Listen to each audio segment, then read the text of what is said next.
I guess I'm afraid.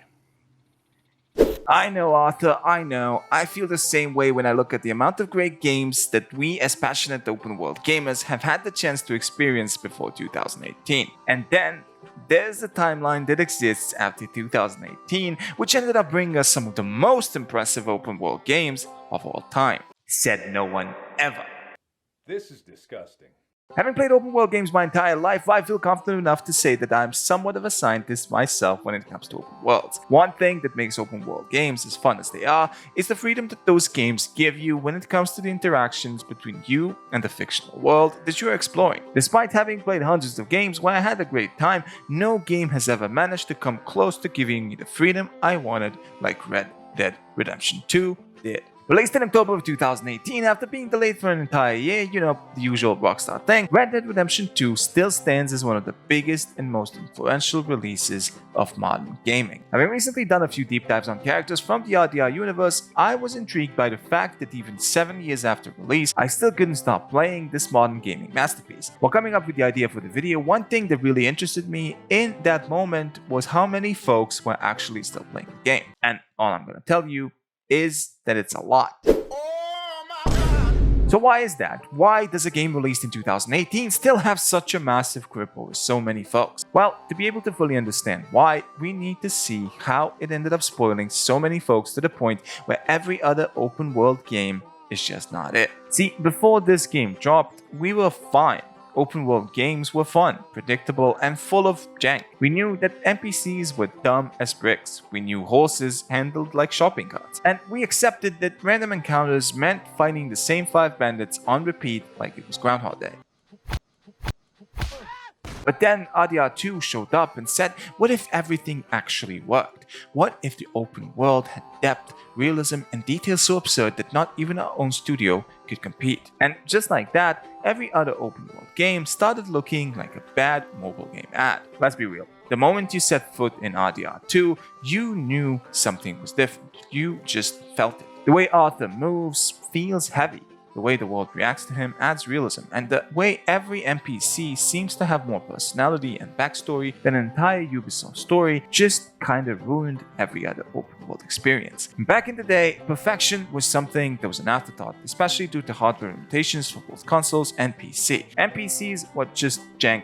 The physics were at times laughable, and the open worlds didn't really feel as expansive as they do today. This, of course, doesn't really apply to Rockstar Games, as they always had a grand vision that put them in front of every other major gaming company. Then came RDR2, and suddenly, good enough wasn't good enough anymore. Rockstar didn't just build an open world, they ended up building a living and breathing world where even if you didn't play, you felt like the world kept on moving. Every town, every NPC, and every damn horse had more personality than some main characters in other video games.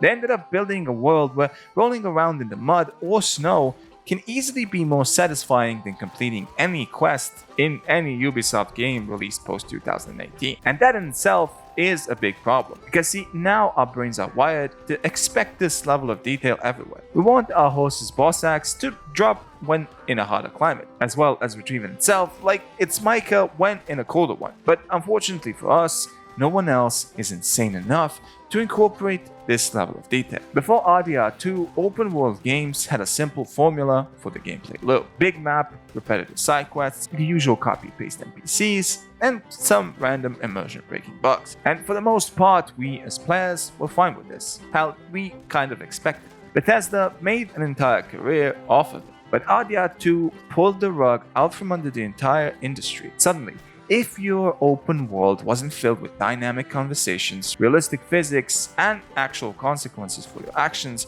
people just called it lazy. And then, the funny part, even Rockstar themselves can't keep up with Rockstar anymore. A lot of modern games keep getting bigger, but they don't actually feel better.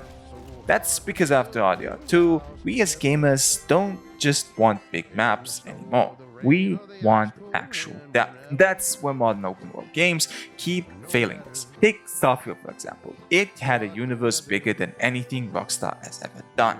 Thousands of planets and endless possibilities, only to realize that none of these planets actually mattered. They were just empty.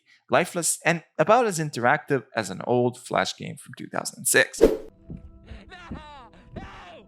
But RDR 2 had a single world that was richer than entire galaxies in other games. Every town had its own rules, its own laws, its own characters who remembered what you did. For instance, in Assassin's Creed Valhalla, you could easily wipe out an entire outpost, walk away, and come back 5 minutes later like you're a brand new person. But in RDR 2, you knock out the raccoon hat guy in Valentine and take his hat, and next time you come back, he will attack you looking to get his revenge. And this kind of detail is exactly why modern open world games feel worse, because now we know what's possible. Maybe in some way this game ended up spoiling us.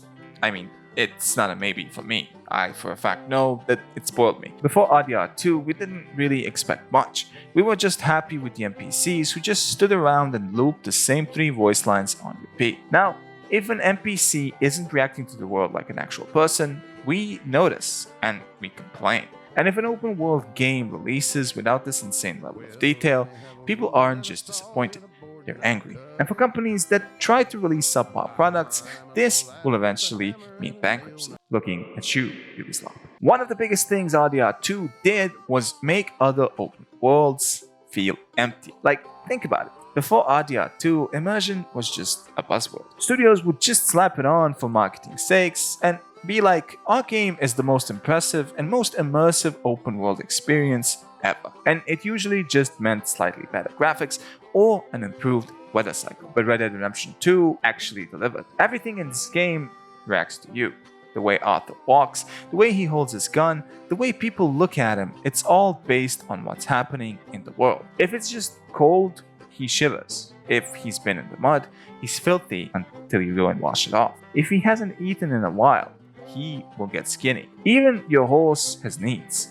You don't just summon it from the sky like in other games. No, you actually have to bond with it, take care of it, or else it will ignore your calls, just like your ex. This wasn't just next-gen realism, it actually was a trap. It was a honeypot that we all dove headfirst into, because now every open world game without this kind of detail just feels shallow. For instance, look at Cyberpunk 2077. It had all the hype in the world, a massive futuristic city, next level AI, but what happened when it launched? Players were rightfully pissed. And why, you might ask? Well, because it didn't feel as good as they imagined. NPCs didn't react properly. The world was big, but it was empty. And add to that the fact that it had one of the worst launches in history of video games.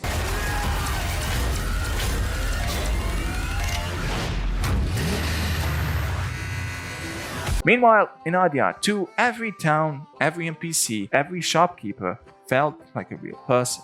And if you killed and looted a general store, the owner wouldn't just respawn with amnesia. He'd board up his windows for days out of fear, and he would have specific voice lines for when you came back while being wrapped like a mummy. Make another move on me, and you'll regret it. Now see, here's the crazy part.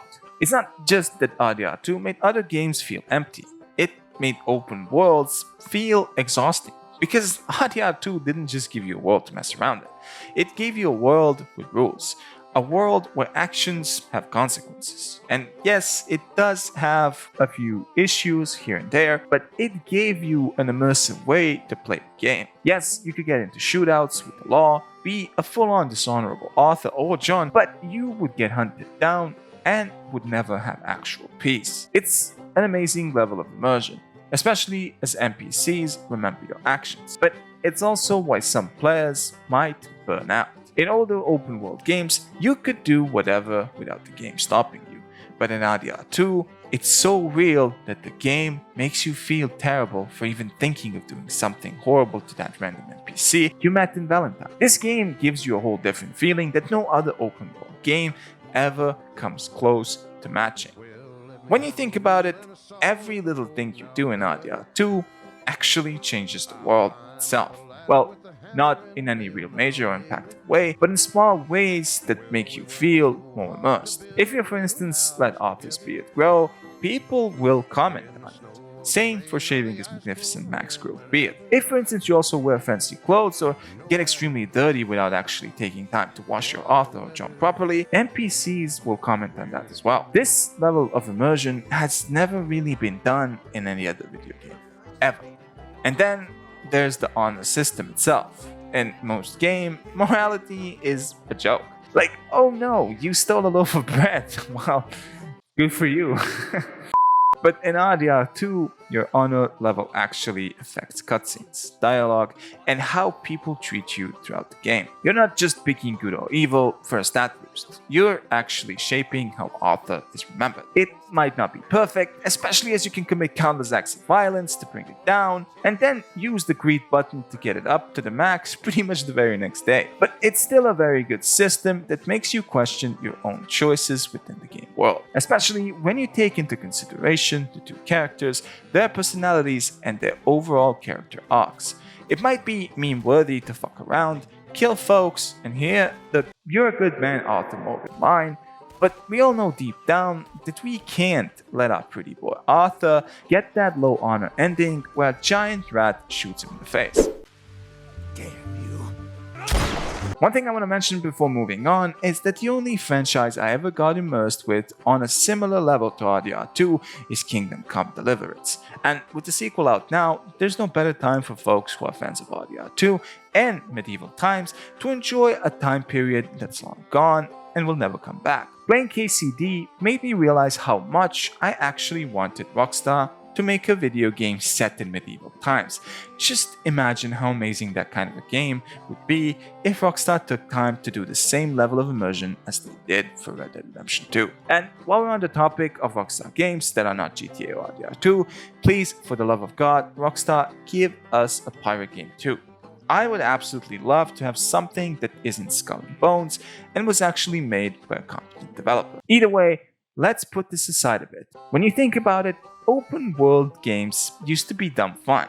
Like, think of GTA San Andreas, for example. You could just run around, cause chaos, and the game didn't really care. You could spawn in a tank in the middle of the street, get chased by cops for hours on end, and then just walk into a random mission with zero consequences. But in RDR2, it's so realistic that doing dumb shit actually feels wrong. Like, sure, you can ride into Valentine and start a massacre, but it doesn't feel like it would be fun. It feels like you just corrupted your entire save file. The game is so detailed and so immersive that it makes sandbox chaos feel unnatural. And once you get used to that, it's hard to go back to other open world games without feeling like they're missing something. For years, developers sold us, the consumer, a dream. They told us open worlds were all about freedom, immersion, and choice. But after RDR2, we realized that most open world games are just big, empty maps with repetitive side content and a massive lack of immersion. One franchise that we can take as an example is the Assassin's Creed franchise, a franchise that actually had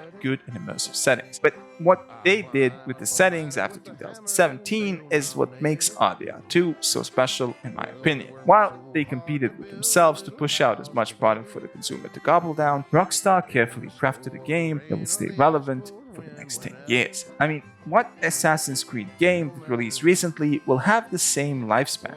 I'll tell you.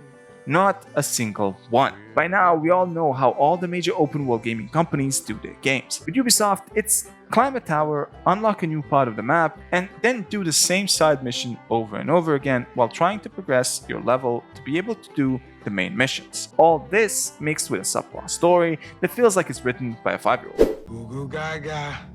Bethesda is also a really big company that pushes out turd after turd and just relies on the same old walk into town, get a side quest, and then realize all the NPCs are soulless robots with actual zero interactivity. Rockstar changed our expectations with Red Dead Redemption 2. It made us want more, and now we can't unsee the flaws in every other game. Not that I'm saying that RDR2 doesn't have its own flaws. It definitely does, and those flaws might put off some people. Some aspects of the game design and mission design might be outdated. I mean, if you ask Nakey Jakey. But either way, that doesn't take away from what this game is trying to do. It's not just trying to be another game. Its legacy is as an art piece for future generations to look back on. And that's where the industry is stuck. Nobody wants to take the time or effort or money to craft a world as deep as Red Dead Redemption 2. A world that oozes the word art when you look at it.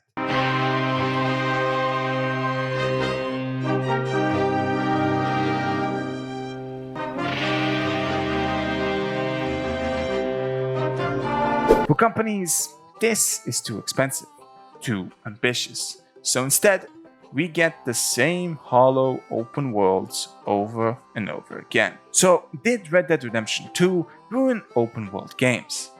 The answer to that is yes, but not because it was bad, but because it was too good for when it came out. It made us, the regular consumer, see what's possible, see over to the other side. It showed us what real immersion feels like. And it proved that an open world can be more than just icons scattered on a map. And the real tragedy of this game is that we know that most studios will never even try to match its depth, as it didn't just redefine the open world genre, it made every other open world game feel worse in comparison. Anyways, thank you for taking the time to watch this video, and thank you to all the 612 people that are supporting this channel. You guys are the best. If you haven't already, feel free to hit that like button and of course subscribe for a chance to win an RTX 7090 card once this channel reaches 10 million. Stay silly, keep edging, and I'll see you all in the next one. Peace.